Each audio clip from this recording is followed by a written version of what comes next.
बंधुओं, भारत देश में एक कहावत है कि जब प्यास लगेगी तब कुआं खोद लेंगे। कहने का तात्पर्य यह है कि जब मुसीबत बिल्कुल घर में आ जाएगी तभी हमारी आंखें खुलेंगी। तो याद रखिएगा, एक मुसीबत कहिए या अवसर कहिए आपके लिए, वह आपके पास आ रहा है और वह है काल सर्प दोष। क्योंकि 18 मई 2025 को जैसे ही राहु देव राशि परिवर्तन करेंगे, वह मीन से कुंभ राशि में प्रवेश करेंगे। आपकी कुंडली में काल सर्प दोष का निर्माण होगा, जो भी मकर राशि के जातक हैं। क्यों होगा?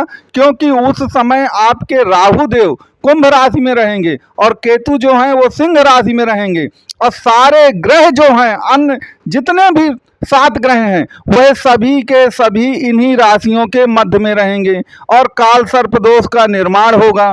तो आप उस संकट या अवसर को देख ही नहीं पा रहे हैं जो वास्तव में आ रहा है। इसीलिए शायर ने कहा है कि जो तुम्हें नजर ना आए वो भी हम देख लेते हैं, और छिपी हुई हर सच्चाई को आईने की तरह पढ़ लेते हैं। तो जो छिपी हुई सच्चाई है, आप भी उसको आईने की तरह पढ़िए। और याद रखिए कि ये जो राहु के कारण आपके कुंडली में काल सर्प दोष बनने जा रहा है, 18 मई 2025 से 6 जून 2025 तक, क्योंकि 6 जून 2025 को मंगल देव राशि परिवर्तन करेंगे और वह कर्क से चले जाएंगे आपके सिंह राशि में। तो जैसे ही वो सिंह राशि में चले जाएंगे, काल सर्प दोष आपका समाप्त हो जाएगा। लेकिन 18 मई से लेकर के 6 जून तक का जो समय है, याद रखिए, आपके लिए वह संकट काल नहीं होगा, आपके लिए वह एक अवसर बन के आएगा। तो अब अवसर कैसे बन करके आएगा, यहाँ पर एक बात याद रखिएगा कि राहु देव को पूरा का पूरा 1.5 साल 18 मई से लेकर के आपके धन भाव पर रहना है। क्योंकि कुंभ राशि जो है, मकर से देखा जाए तो दूसरे भाव की राशि होगी, और दूसरा भाव हमेशा धन का भाव होता है। तो राहु देव की एक ही डिमांड है आप लोगों से, क्योंकि राहु जहां पर भी बैठेंगे वह एक ही डिमांड करते हैं कि भाई जहां पर वो बैठे हैं उस भाव की सभी प्रॉपर्टियां उनको चाहिए, उस भाव में जो कुछ भी है विलासिता की चीजें वो सब उनको चाहिए। तो बस दूसरा भाव तो धन का है। अगर आप धन पाने के लिए अपने को समर्पित कर देंगे राहु देव की तरह, याद रखिए, राहु देव को जब अमृत पीना था तो उन्होंने अपने आप को समर्पित कर दिया था। उनको ये मालूम था कि अगर ईश्वर ये जान गए कि वह चुपके से आकर के समुद्र मंथन के समय में अमृत पीने की कोशिश कर रहे हैं भेष बदल के, तो उनका जीवन भी नष्ट हो सकता है। लेकिन उन्होंने वो रिस्क लिया और अमृत पिया और अमर भी हो गए। तो बस राहु यही बताते हैं कि भाई मैं जिस भाव पर बैठा हूं, अगर आप समर्पित हो करके उस भाव में जितनी सारी भी प्रॉपर्टियां हैं उसको पाने की कोशिश करेंगे, तो मैं 100% आपके साथ हूं। और याद रखिएगा, जब काल सर्प दोष बनता है तब अगर इस रूल को अपनाया जाए तो निश्चित तौर पर आपको लाभ मिलेगा। इसका एक उदाहरण ये मानकर चलिए कि आप ये देखिए कि आपकी जो जन्म कुंडली है उसमें राहु किस भाव पर बैठे हैं, और जिस भाव पर बैठे हैं अगर उस भाव में जो कुछ भी छिपा हुआ है उसको अगर आप पाने की कोशिश करते हैं ना पूरी समर्पण के साथ, तो राहु देव की असीम कृपा जो है वह आप पर 100% बरसेगी। मैं एक उदाहरण दे करके बताता हूं आपको। मान लीजिए आपकी कुंडली है, आपकी कुंडली में राहु देव द्वितीय भाव पर ही बैठे हैं, तो हम दूसरे भाव का ही उदाहरण ले देते हैं। तो दूसरा भाव धन का है, दूसरा भाव आपके स्वाद का है, ये याद रखिए, दूसरा भाव आपके वाणी का भी है, और दूसरा भाव आपके कुटुंबियों का भी है।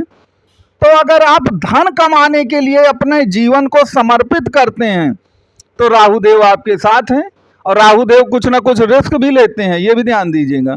अगर आप अपनी वाणी को ऐसा अट्रैक्टिव बना लेते हैं कि दूसरे लोग भी को खींचे हुए चले आते हैं, तो मान लीजिए कि आपने राहु को खुश कर दिया। जो भी आपके कुटुंबी हैं उनको आपने ऐसा अपना बना लिया है कि वह आपके लिए जीने मरने को तैयार हैं, तो राहु आपके लिए खुश हो जाएंगे। तो देखिए, वही पोजीशन जो है 18 मई 2025 से 6 जून 2025 तक के लिए आपकी कुंडली में आ रही है। क्योंकि उस समय काल सर्प दोष का निर्माण होगा।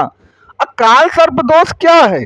सभी ग्रह राहु और केतु के मध्य में आ जाते हैं, तो राहु का देखिए कुंडली में हो जाता है आधिपत्य, और जिस ग्रह का आधिपत्य हो अगर आप उसके विपरीत जाके कोई काम करेंगे तो फिर राहु देव देखिए नाराज हो जाएंगे। तो आपको ये ध्यान देना है कि 1.5 साल तक वैसे भी राहु को द्वितीय भाव पर रहना है, और ये 18 मई 2025 से 6 जून तक तो पूरा का पूरा जो कंट्रोल है आपकी कुंडली का वह एक ही ग्रह के पास चला जाना है, और वो ग्रह है आपका राहु देव। तो जब राहु का कंट्रोल ही रहना है हमारे 1.5 साल तक, तो हम राहु के लिए काम क्यों ना करें। एक बात हमेशा याद रखिएगा कि आप सबसे ज्यादा 7.5 में कहे से परेशान रहे हैं? धन से परेशान रहे हैं। धन के कारण ही तो आप मारे मारे घूमे, धन के कारण ही तो आप पर बिल्कुल एक प्रकार से आपकी स्थिति बद से बदतर हो गई है।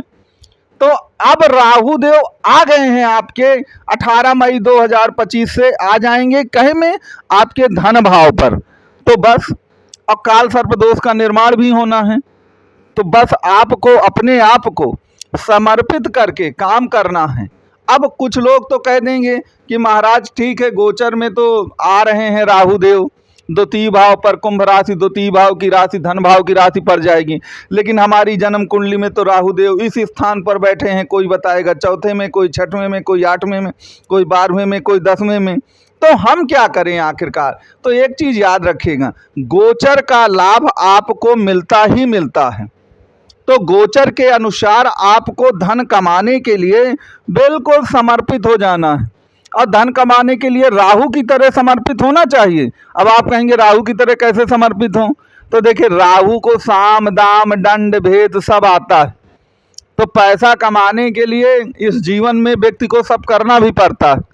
तो राहु कहता है कि पैसा अगर सीधी उंगली से नहीं आ रहा है तो भाई उंगली को टेढ़ा कर लीजिए, उंगली को टेढ़ा करके अगर धन आए तो उंगली को टेढ़ा करके धन प्राप्त करिए, लेकिन धन को कमाना है भाई। क्योंकि राहु को भाई देखिए, राहु किसी नैतिक अनैतिक बहुत नियमों को नहीं मानता है। राहु को जो पाना है वो पाना है।